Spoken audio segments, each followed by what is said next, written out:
Good morning, students. Today we will discuss chapter number 4. Chapter number 1, 2, 3 we have discussed. Now the turn is chapter number 4. और chapter number 4 में एक equation है जो आपने करना है. दूसरा क्वेश्चन आपके सिलेबस से कट हो चुका है. वो फर्स्ट क्वेश्चन क्या है? कैश बेसिस ऑफ अकाउंटिंग और एक्रूअल बेसिस ऑफ अकाउंटिंग में क्या डिफरेंस है? इंपॉर्टेंट क्वेश्चन है. तो सबसे पहले कैश बेसिस ऑफ अकाउंटिंग और एक्रूअल बेसिस ऑफ अकाउंटिंग क्या होता है? देखो, जैसा कि नाम से क्लियर है, कैश बेसिस ऑफ अकाउंटिंग यानी इसमें सिर्फ कैश ट्रांजैक्शन रिकॉर्ड की जाती हैं. तो दिस का मतलब cash basis record only cash transactions. Okay. और जो एक्रूअल बेसिस है वो कंप्लीट ट्रांजैक्शन को रिकॉर्ड करता है, चाहे वो कैश की हो चाहे वो क्रेडिट हो. पहला difference clear. Cash basis of accounting में सिर्फ कैश ट्रांजैक्शंस को रिकॉर्ड किया जाता है, जबकि एक्रूअल बेसिस ऑफ अकाउंटिंग में कैश और क्रेडिट दोनों ट्रांजैक्शन को रिकॉर्ड किया जाता है, सभी ट्रांजैक्शन को रिकॉर्ड किया जाता है. सेकंड क्या होता है? टाइमिंग क्या है? तो as per this basis only those incomes are recorded which have been received in cash. यानी वही इनकम रिकॉर्ड होंगी जो कैश में रिसीव हो गई हैं. जैसे डोनेशन मिला तो एंट्री हुई cash account debit to donation received account. तो बेटा ये तो लिख देंगे कैश बेसिस में, क्योंकि जब कैश मिलता है तो only those incomes are recorded, वही इनकम्स रिकॉर्ड होंगी जो कैश में रिसीव हुई हैं. फॉर एग्जाम्पल, कोई प्रीपेड इनकम है या कोई आउटस्टैंडिंग है, उसको हम इसमें इंक्लूड नहीं करेंगे. उसको किसमें इंक्लूड करेंगे? इसमें इंक्लूड करेंगे. तो as per this basis all incomes are recorded. सारी इनकम्स रिकॉर्ड की जाती हैं, चाहे कैश रिसीव हुआ है चाहे नहीं हुआ, चाहे फ्यूचर में होगा, तो सारी इनकम्स रिकॉर्ड करनी है. फॉर एग्जांपल, किसी ने हमें देनी है सैलरी, तो वो हम रिकॉर्ड कर देंगे इसमें, क्योंकि वो क्या है, अभी रिसीव नहीं हुई है. तो लेकिन कैश बेसिस में क्या है, वही ट्रांजैक्शंस, वही इनकम्स रिकॉर्ड करते हैं जो कैश में रिसीव हुई हैं. यानी जो कैश में रिसीव नहीं हुई वो रिकॉर्ड नहीं करते, वो रिकॉर्ड यहाँ पे करते हैं. ओके. नेक्स्ट है timings of recording of expenses. पहले क्या था? Timings of recordings of income. अब है timings of recording of expenses. बेटा सेम बनेगा, वही एक्सपेंसेस रिकॉर्ड होते हैं जो कैश में पे किए जाते हैं. इसमें सारे एक्सपेंसेस रिकॉर्ड होते हैं, चाहे कैश पे हुआ है चाहे नहीं हुआ. तो इसमें तो सारे खर्चे रिकॉर्ड होते हैं, इसमें सारी इनकम्स रिकॉर्ड होती हैं, इसमें सारी ट्रांजैक्शन रिकॉर्ड होती हैं, चाहे कैश की हो चाहे क्रेडिट की हो. लेकिन इसमें सिर्फ कैश ट्रांजैक्शन रिकॉर्ड होती हैं, वही इनकम्स रिकॉर्ड होती हैं जिसमें कैश मिला है, वही एक्सपेंसेस रिकॉर्ड होते हैं जिससे कैश गया है, which have been paid in cash, जिसको कैश में पे किया है. फोर्थ डिफरेंस है आउटस्टैंडिंग एक्सपेंसेस. आउटस्टैंडिंग का मतलब ड्यू, देने हैं. प्रीपेड एक्सपेंसेस एडवांस में हो गए, प्रीपेड. और एक्रूड का मतलब होता है जो कमाई जाती है, एक्रूड कमाई जाने वाली इनकम, एक्रूड इनकम. कहते हैं कैश बेसिस ऑफ अकाउंटिंग में इन सारी चीज़ों को रिकॉर्ड नहीं करते, चाहे आउटस्टैंडिंग एक्सपेंसेस हो, चाहे प्रीपेड एक्सपेंसेस हो, चाहे एक्रूड इनकम हो, चाहे इनकम रिसीव्ड इन एडवांस हो, इन सभी को रिकॉर्ड नहीं करते. लेकिन एक्रूअल बेसिस में इन सभी को रिकॉर्ड करते हैं, क्योंकि एक्रूअल बेसिस में सारी ट्रांजैक्शन रिकॉर्ड होती हैं, चाहे कैश रिसीव हुआ है चाहे नहीं हुआ, चाहे कैश पे हुआ है चाहे नहीं हुआ. तो बेटा इस बेस में, एक्रूअल बेस में सारी आइटम्स को इंक्लूड किया जाता है, जबकि हम कह सकते हैं कैश बेस में ये सारी आइटम नहीं ली जाती. सारी आइटम कौन सी हैं? देखो, outstanding expenses, prepaid expenses, accrued income कमाई हुई income, income received in advance जो एडवांस में इनकम मिल गई. फॉर एग्जांपल, किसी वी कैन से किराएदार ने हमें पहले ही इनकम दे दी, तो इनकम रिसीव्ड इन एडवांस. ये सारी चीज़ें कैश बेसिस ऑफ अकाउंटिंग में रिकॉर्ड नहीं होती, क्योंकि उसमें रिकॉर्ड होता है ओनली कैश. जब रिसीव होता है ओनली कैश जब पे होता है। कोई भी एडवांस, कोई भी प्रीपेड, कोई भी आउटस्टैंडिंग चीज़ कैश बेसिस में इंक्लूड नहीं होती। वो किस में इंक्लूड होती है? एक्रूड बेसिस में इंक्लूड होती है। नेक्स्ट डिफरेंस है cash basis is not recognised under the companies act 2013।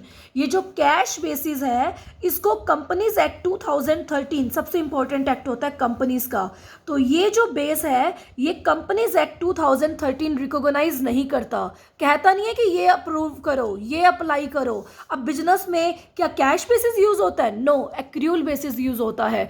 आपने जर्नल एंट्रीज की, सारी ट्रांजैक्शन रिकॉर्ड की, चाहे प्रीपेड है, चाहे आउटस्टैंडिंग है, चाहे कैश की है, चाहे क्रेडिट की हैं, तो this basis is recognised under the companies act 2013।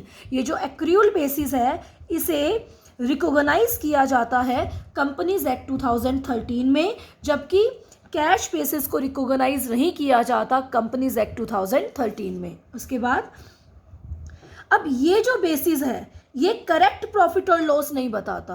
क्यों? क्योंकि उसमें कोई क्रेडिट या प्रीपेड या आउटस्टैंडिंग तो आया ही नहीं। तो this basis does not ascertain, ascertain का मतलब calculate, this basis does not ascertain correct profit और लॉस। ये बेसिस ना तो करेक्ट प्रॉफिट बताता है ना करेक्ट लॉस बताता है, क्योंकि इसमें सिर्फ कैश ट्रांजैक्शन का रिकॉर्ड होता है, क्रेडिट ट्रांजैक्शन का रिकॉर्ड नहीं होता। तो because it does not make a complete record of all cash and credit transaction, सिर्फ किसका रिकॉर्ड है? कैश ट्रांजैक्शन का, इसलिए करेक्ट प्रॉफिट और लॉस नहीं बताता। जबकि ये बेस जो यूज़ करते हैं ये करेक्ट प्रॉफिट और लॉस बताता है, क्योंकि इसमें कंप्लीट रिकॉर्ड होता है किसका? कैश और क्रेडिट ट्रांजैक्शन का। किसका? कैश और क्रेडिट ट्रांजैक्शन का। Is this clear? सुटेबिलिटी, बेटा ये तो यूज़ करते हैं बिजनेसमैन, जैसे हमने जर्नल बनाई, कैश बुक बनाई, सब्सिडरीज बनाई, तो this basis is adopted by business enterprises with profit motive. जबकि ये यूज़ करते हैं professional people like doctors, lawyers. Okay, suitability हमने की। कैश बेसिस कौन यूज़ करता है? Professional people like doctors and lawyers. और कैश एक्रूअल बेसिस कौन यूज़ करता है? सारे बिजनेस एंटरप्राइजेस। किस मोटिव से? प्रॉफिट मोटिव से। तो अभी हमने एक डिफरेंस किया, मोस्ट इंपॉर्टेंट डिफरेंस है कैश बेसिस ऑफ अकाउंटिंग और एक्रूअल बेसिस ऑफ अकाउंटिंग में क्या डिफरेंस है। कैश बेसिस ऑफ अकाउंटिंग में सिर्फ कैश ट्रांजैक्शन आती हैं, एक्रूअल बेसिस ऑफ अकाउंटिंग में सारी ट्रांजैक्शन आती हैं, चाहे कैश में हो चाहे कैश में ना हो। कैश बेसिस ऑफ अकाउंटिंग में वो इनकम्स आती हैं जो कैश में रिसीव हुई हैं। एक्रूअल बेसिस में सारी इनकम्स आती हैं चाहे कैश में रिसीव हुई हैं चाहे नहीं हुई। एक्रूअल बेसिस में सारे खर्चे आते हैं चाहे कैश में पे हुए हैं चाहे नहीं हुए, लेकिन कैश बेसिस में वही खर्चे आते हैं जो कैश में पे हुए हैं। Cash basis prepaid, outstanding, accrued, advance को कोई प्लेस नहीं देता, यानी इंक्लूड नहीं होते, जबकि एक्रूअल बेसिस में इन सारी आइटम्स को कंसीडरेशन इंक्लूड किया जाता है। अब इसका कोई लीगल पॉइंट ऑफ व्यू नहीं है, इसे कंपनीज एक्ट 2013 ने कोई रिकॉग्नाइजेशन नहीं दी, जबकि इसे कंपनीज एक्ट 2013 ने रिकॉग्नाइजेशन दी है। ये बिजनेस के प्रॉफिट को, लॉस को एक्चुअल नहीं दिखाता, क्योंकि सिर्फ कैश आइटम इंक्लूड की, क्रेडिट आइटम इंक्लूड नहीं की। ये बिजनेस में एक्चुअल कैश और क्रेडिट सारी ट्रांजैक्शन को रिकॉर्ड करता है और एक्चुअल प्रॉफिट और लॉस को दिखाता है। ये प्रोफेशनल पीपल यूज़ करते हैं, ये बिजनेसमैन यूज़ करते हैं प्रॉफिट मोटिव के लिए। Okay, now we will discuss another topic of this chapter. This is called mixed basis of accounting या हाइब्रिड अकाउंटिंग। देखो बेटा, 3 तरह की अकाउंटिंग है। एक है कैश बेसिस ऑफ अकाउंटिंग, आप कर चुके हो। एक है एक्रूअल बेसिस ऑफ अकाउंटिंग, वो भी हम कर चुके हैं। थर्ड है मिक्स्ड अकाउंटिंग, नाम से क्लियर है दोनों की फीचर्स होंगी इसमें, तो इसे हाइब्रिड अकाउंटिंग भी बोलते हैं। This basis of accounting is a mixture of cash basis and accrual basis. Under hybrid basis of accounting, hybrid accounting में क्या होता है? Revenues and assets are recorded on cash basis.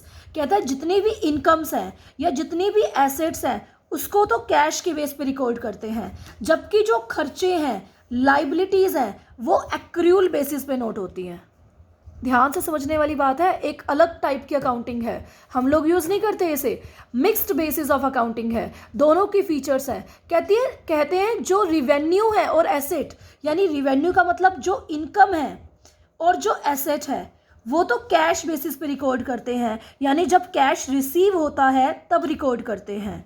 लेकिन जितने भी खर्चे हैं, जितनी भी लाइबिलिटीज़ हैं, उनको एक्रूअल बेसिस का मतलब cash as well as credit सभी पे नोट डाउन करते हैं। Professional people such as doctor, lawyers इस तरह के मेथड को यूज़ करते हैं। Usually professional people such as doctor, lawyer etcetera adopt this method and prepare receipt and expenditure accounts. हम लोग नहीं बनाते, बिजनेसमैन का नहीं होता receipt and expenditure account. Doctors, lawyers, professional people receipt and expenditure account बनाते हैं सो दैट उन्हें पता चल सके नेट इनकम कितनी है। इसमें आउटस्टैंडिंग इनकम को इग्नोर किया जाता है, लेकिन आउटस्टैंडिंग एक्सपेंसेस को लिखा जाता है। यही तो मैंने बोला, इनकम सिर्फ कैश वाली लिखनी है, लेकिन एक्सपेंसेस या लाइबिलिटी एक्रूअल, चाहे मिली है चाहे नहीं मिली। तभी इसने दोबारा बोल दिया, आउटस्टैंडिंग इनकम इग्नोर होती है, आउटस्टैंडिंग एक्सपेंसेस इंक्लूड होते हैं। Is this clear? Hybrid system of accounting एक एक्सेप्टेबल एंड अप्रूव्ड सिस्टम है as per judgements of court की जजमेंट के अकॉर्डिंग, कि ये अच्छा सिस्टम है, एक्सेप्टेबल है, अप्रूव किया जा चुका है, क्योंकि प्रोफेशनल पीपल इस तरह के सिस्टम का, अकाउंटिंग का यूज़ करते हैं सो दैट उन्हें नेट इनकम का पता चल सके।